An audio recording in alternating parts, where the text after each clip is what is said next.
Жер бетін адамнан бұрын кімдер тіршілік еткен? Армысыздар неге арнасын тамашалаушы асыл жандар. Біз жер шарында адамдар мен жануарлар, өсімдіктер ғұмыр кешіп жатқандығын білеміз. Иә, қасиетті Құранға немесе басқа да кез келген дін иелерінің көбісі жер бетіндегі тіршілік Адам ата мен Хауа анадан тарағандығын айтады. Ал шындығында солай ма? Иә, оған дау жоқ. Бірақ олардан да бұрын Алла тағала жер бетіне үстемдік еткендер туралы азды көпті Құранда мәлімет келтіреді. Мысалы, біз қасиетті Құраннан жер бетінде адамдардан бұрын жындар әлемі мекен еткендігін, яғни жерде тек жындар қожалық еткендігін танып білеміз. Қош делік, жер бетінде жындар тіршілік етіпті-міс. Ал олардан бұрын тағы да бір саналы жаратылыс иелерінің жердің қожайыны болғандығын біреу білсе, біреу білмес сірә. Біз оған мына бір мысалды келтіруімізге болады.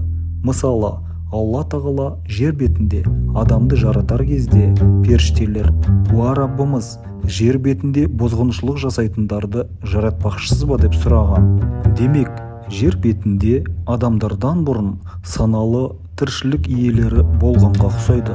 Олар кімдер? Біз көне діни кітаптардан хин және бин аталған тіршілік иелері, яғни әл-хин және әл-бин қауымы деп аталғандығын байқаймыз. Олар шамамен Адам атадан 2000 жылдай бұрын өмір сүрген. Хин және бин қауымы жер бетінде жындармен біраз айқасқан деген ұлы ғұламалардан ақпараттар қалған.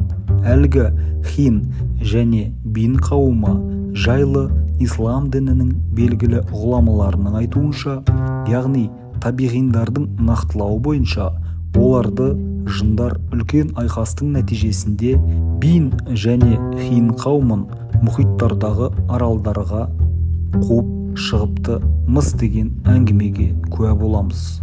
Олар жер бетінде азғындық пен бұзғыншылық еткен соң, Алла тағала оларға періштелерді пайғамбар секілді дұрыс жолға шақыру мақсатында жіберген. Алайда олар қарсылық танытып, бір-бірін өлтіруін доғармай, жамандық әрекеттерін тоқтатпаған. Осылайша жындар оларды жойып, қалғандарын адам аяғы баспаған белгісіз аумақтарға қуып шыққан. Бин және хин қауымы қандай болған? Олар адамдарға ұқсаған ба? Қазіргі ғалымдар да адамдардан бұрын адам тектес тіршілік иелері болған деген болжаммен келіседі. Мысалы, австралопитек және тағы да басқа. Осы күнгі ғылымның зерттеуі бойынша маймыл тектес адамдардың осы бин және хин қауымы болуы әбден мүмкін. Ал олардан кейін жындар жерді шамамен 1000 жылға жуық мекен етіп, одан кейін Алла тағала Адам атаны жаратып, оған серігі етіп Хауа ананы да жаратқаны. Одан арғы тарих бізге мәлім. Ендеше, құрметті көрермен, сіздің ойыңызша бұл қалай болғаны? Жер бетін бізге дейін жындар мекен етсе, жындарға дейін бин және хин мекен етті дегенге сену, сенбеу өз еркіңізде. Демек, бізге бір ғана нәрсе мәлім. Жер бетін кімдер мекен етсе де, аманатқа қиянат жасап, бұзғыншылық жасағандары үшін жойылғандары мәлім болады.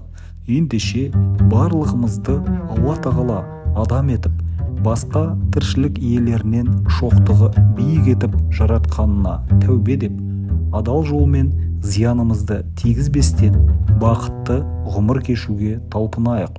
Жақсылық жасаумен жарысайық. Себебі жамандық ол онсыз да жер бетінде жетіп артылады емес пе?